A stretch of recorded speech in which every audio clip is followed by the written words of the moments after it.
سبيل الدموع سبيل مريح تنهدى يا صاحي كي تستريح وبث الدعاء الخفي الصريح يسعك الفضاء الرحيم. بسم الله الرحمن الرحيم. Assalamualaikum warahmatullahi wabarakatuh. Alhamdulillah alladzi ja'ala Ramadan syahran mubaraka wa ja'ala ta'atana lillah taqarruban wa qurba. Ashhadu an la ilaha illallah falikul habbi wan nawa wa ashhadu anna Muhammadan abduhu wa rasuluh sahibul wa'di wal wafa. Allahumma barik lana fi Ramadan, fi a'malina, fi amwalina, fi ahlina, fi mujtama'ina, fi ummatina ya Rahman ya Rahim. Amin. Amma ba'du. Hadirin hadirat jamaah salat Isya dan salat tarawih Masjid Babus Salam rahimakumullah. Alhamdulillah, kita sangat bersyukur kehadirat Allah Subhanahu wa taala di malam yang ke-12 Ramadan 1443 Hijriah. Kita masih diperkenankan oleh Allah beribadah, diperkenankan oleh Allah beramal soleh, diperkenankan oleh Allah untuk menambah lagi koleksi-koleksi kebaikan-kebaikan kita. InsyaAllah semuanya akan Allah balas, akan Allah ganti di dunia dengan tambahan kebaikan-kebaikan. Di yaumil qiyamah Allah hadirkan ampunan, rahmat dan surganya. Amin ya rabbal alamin. Salawat serta salam kita limpah curahkan kepada baginda Nabiullah Rasulullah Sayyidina Muhammad sallallahu alaihi wasallam, kepada seluruh ahli keluarganya, para sahabatnya yang mulia, para pengikutnya yang setia, dan kita umatnya yang selalu berusaha mengikuti dan mengamalkan tuntunan Nabi, bimbingannya, sunnah-sunnahnya. InsyaAllah hadirin wal hadirat, kita adalah umat Nabi yang mendapatkan syafaat di yaumil qiyamah. Amin ya rabbal alamin. Jamaah salat tarawih rahimakumullah. Pembahasan yang tidak akan pernah berhenti dibahas oleh para ulama, di antaranya adalah pembahasan tentang nikmat. Karena agungnya nikmat Allah, beragamnya nikmat Allah, sampai dikatakan wa in ta'uddu nikmatallah la tuhsuha.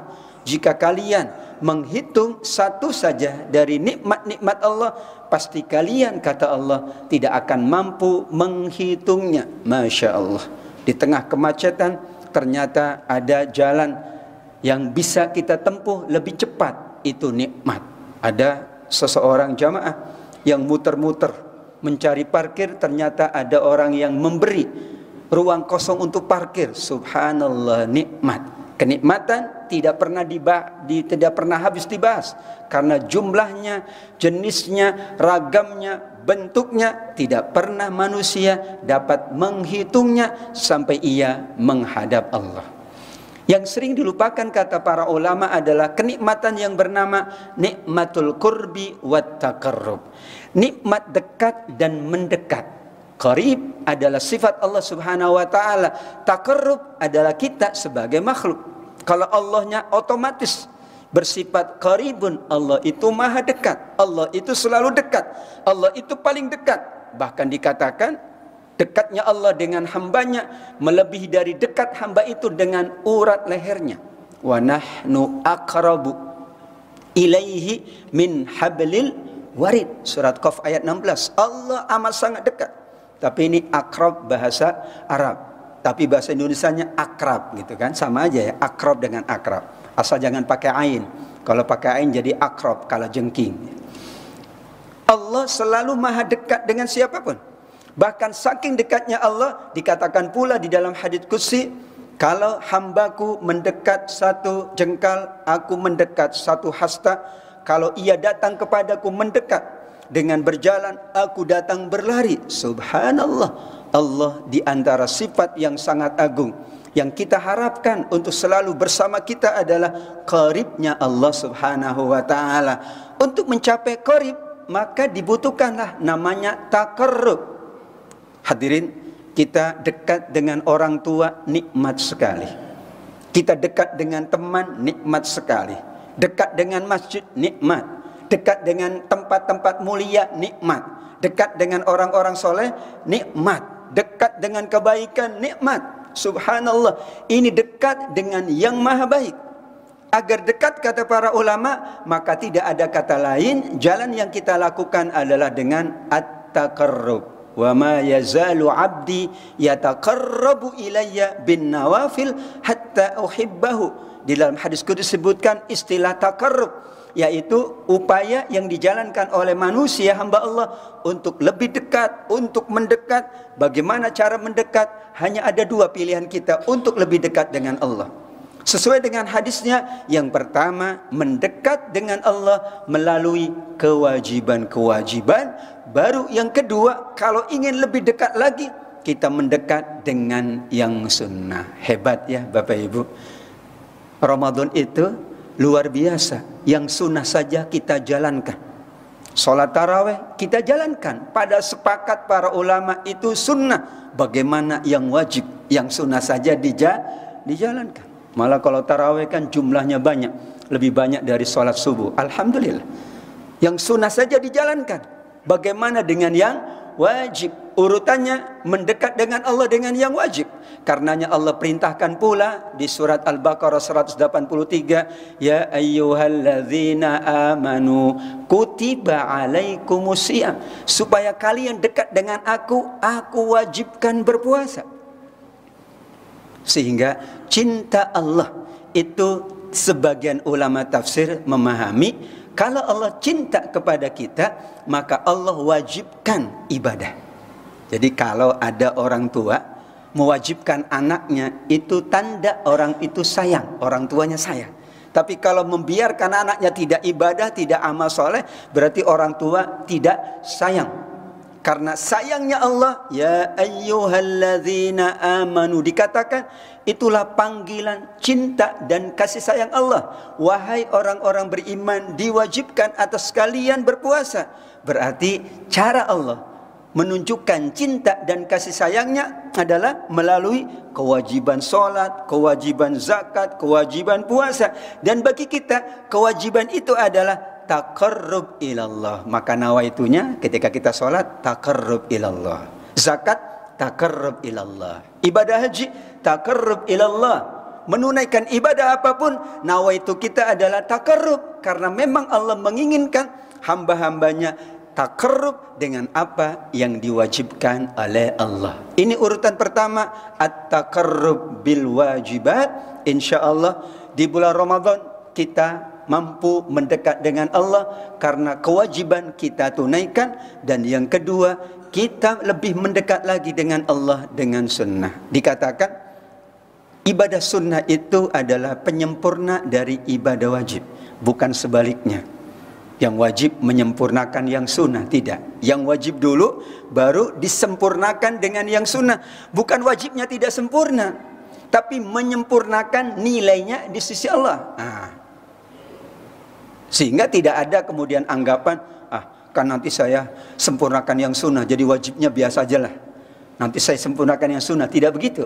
Tapi supaya nilainya sempurna di mata Allah, maka kita tambah dengan yang sunnah. Bukankah puasa Ramadan yang wajib 30 hari atau 29 hari, yang penting 1 bulan, adalah akan lengkap nilai balasannya 1 tahun kalau kita tambah yang sunnah 6 hari di bulan Syawal. Bukan Ramadan yang gak sempurna, bukan.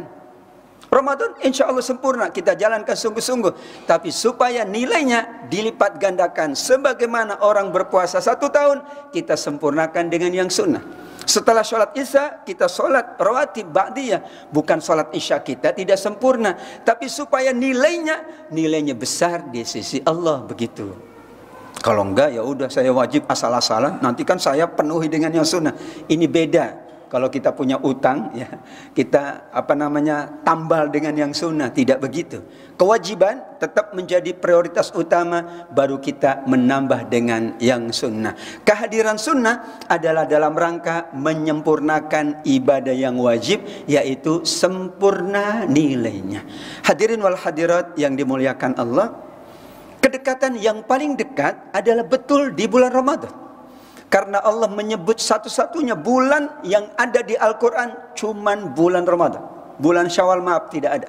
Syahrul Ramadan allazi unzila fihil Qur'an. Dulu di madrasah waktu kecil ada kuis, ya. Bulan apa yang disebut di Al-Quran? Kita bingung bulan apa ya? Bulan Ramadan. Syahrul Ramadan. Kalau Allah mengistimewakan, mengkhususkan sesuatu, kaidahnya dalam ilmu tafsir takhsisu syai'in yadullu ala fadli. Kalau dikhususkan itu menunjukkan keutamaan, menunjukkan sesuatu yang utama. Allah khususkan tempatnya Baitullah, Allah khususkan bulannya Ramadan, Allah khususkan ibadah-ibadah. Itu berarti sesuatu yang dikhususkan memiliki keutamaan. Di antara keutamaan yang paling khusus di bulan Ramadan adalah surat Al-Baqarah 186. Wa idza sa'alaka 'ibadi 'anni fa inni qarib. Kalau saya tidak berhenti di situ, lanjut. Qaribun ujibu. Ini. Dekatnya Allah yang paling dekat itu kalau Allah memenuhi doa semua hamba-hamba yang berdoa. Itu paling dekat. Tapi kalau belum dikabulkan doa, masih belum dekat, dekat lagi, mendekat lagi, supaya ujung dari qaribun adalah ujibu da'wata da'i. Aku dekat, kata Allah. Dekatku ketika aku mengabulkan doa-doa kita.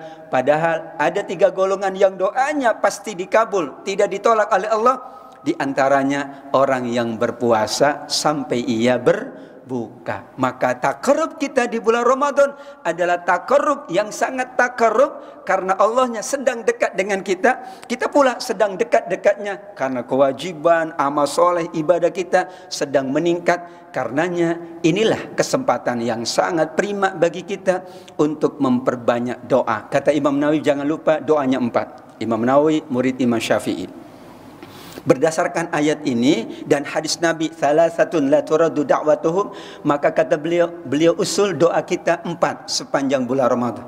Doa untuk akhirat, sebagaimana tadi Ustaz Imam kita membaca doa akhirat. Allahumma inni as'aluka ridhaka wal jannah, Allahumma inni afuwun tuhibbul afwa. Doa akhirat memang itu yang prioritas, karena apa yang akan terjadi pada akhirat kita tergantung amal kita plus tergantung doa kita. Maka doa akhirat kata beliau.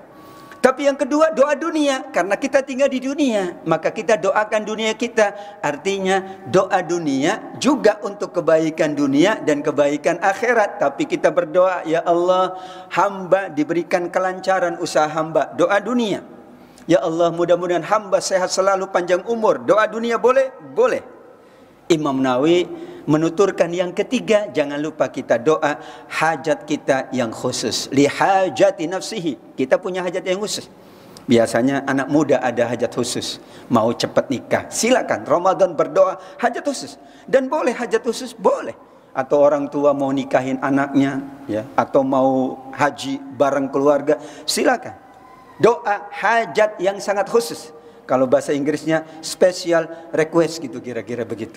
Nah, yang keempat, jangan lupa kata beliau, la tansa doa al-muslimin wal muslimat wal mu'minin wal mu'minat. Jangan lupa doakan muslimin wal muslimat, minimal Allahumma gfir lil muslimina wal muslimat. Masya Allah, karena antara kita, antara orang-orang beriman adalah bersaudara, maka ciri orang yang selalu menjaga persaudaraan itu saling mendoakan. Imam Nawawi yang mengatakan itu agar terjaga kebaikan muslimin dan muslimat, maka kita pula jangan lupa selain mendoa akhirat kita pribadi, dunia kita pribadi atau hajat-hajat khusus, kita juga lantunkan doa-doa untuk semua kaum muslimin wal muslimat. Maka semakin dekat kita dengan Allah, Allah pula akan semakin dekat dengan kita. Kalau Allah sangat dekat, ujibu da'wata da'i, di dalam hadis qudsi, kalau Allah sangat dekat, maka Allah akan menjadi penglihatan, pendengaran, tangan dan kaki. Apa yang diminta oleh hambaku, kata Allah dalam hadis qudsinya, aku akan penuhi. Kalau ia memohon perlindungan, aku berikan perlindungan. Subhanallah, kita sangat berharap dengan baiknya ibadah kita, bagusnya amal kita, dan juga akhlak kita yang mulia sepanjang bulan Ramadan. Insya Allah doa-doa kita dikabul oleh Allah. Kita takarrub terus menerus sampai akhir Ramadan, dan Allah akan sangat dekat dengan kita. Kalau sudah dekat, maka tidak ada kata lain. Insya Allah kita selalu mendapatkan apa yang kita hajatkan dari kebaikan-kebaikan dunia kita dan juga kebaikan-kebaikan akhirat kita semuanya. Amin ya rabbal alamin. Demikian jamaah sekalian yang dimuliakan Allah, apa yang saya dapat sampaikan pada kesempatan yang baik ini. Mohon maaf apabila ada khilaf. Usikum wa nafsi bitaqallah, wallahu a'lam bishawab, wabillahi taufiq wal hidayah. Wassalamualaikum warahmatullahi wabarakatuh.